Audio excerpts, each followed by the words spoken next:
Book 7, the Book of Yoga, Canto 6, Nirvana and the All-Negating Absolute, page 546, third line.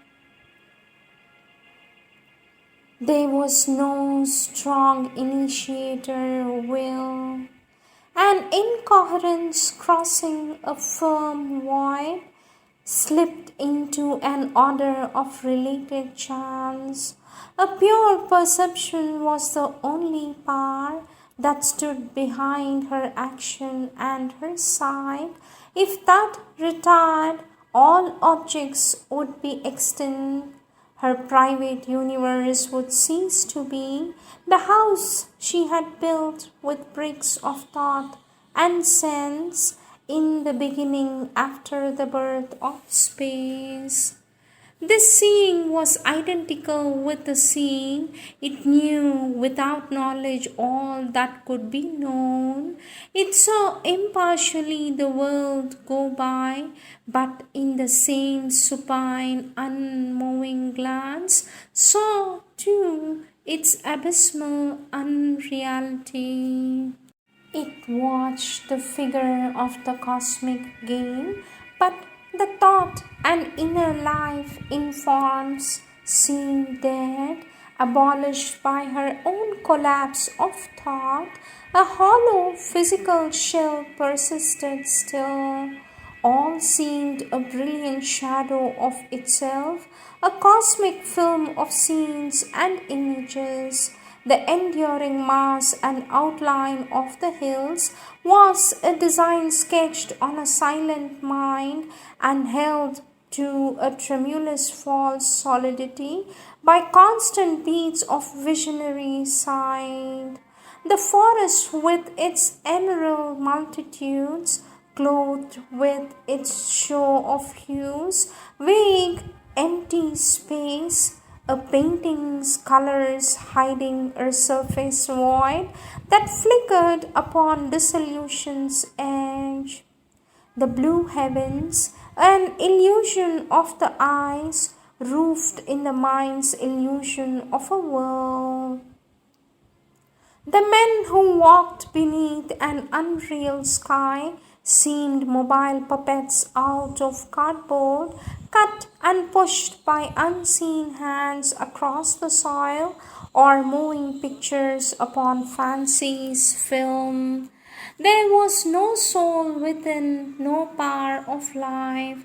The brain's vibrations that appear like thought, the nerve's brief answer to each contact's knock, the heart's quiverings felt as joy and grief and love were twitchings of the body, their seeming self, that body forged from atoms and from gas, a manufactured lie of Maya's make, its life a dream seen by the sleeping void. The animals, lone or trooping through the glades, fled like a passing vision of beauty and grace, imagined by some all-creating eye. Yet something was there behind the fading scene. Wherever she turned, at whatsoever she looked, it was perceived, yet hid from mind and sight.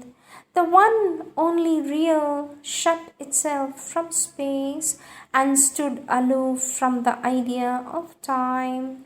Its truth escaped from shape and line and hue. All else grew unsubstantial, self-annulled. This only everlasting seemed untrue. Yet nowhere dwelt, it was outside the hours. This only could justify the labor of sight, but sight could not define for it a form. This only could appease the unsatisfied ear. But hearing listened in vain for a missing sound. This answered not the sense, called not to mind. It met her as the uncaught inaudible voice that speaks forever from the unknowable. It met her like an omnipresent point, pure of dimensions, unfixed, invisible, the single oneness of its multiplied beat, accentuating its sole eternity. It faced her as some vast not's immensity, an endless no to all that seems to be, an endless yes to things ever unconceived, and all that is unimagined and unthought, an eternal zero or untotal aught, a spaceless and a placeless infinite.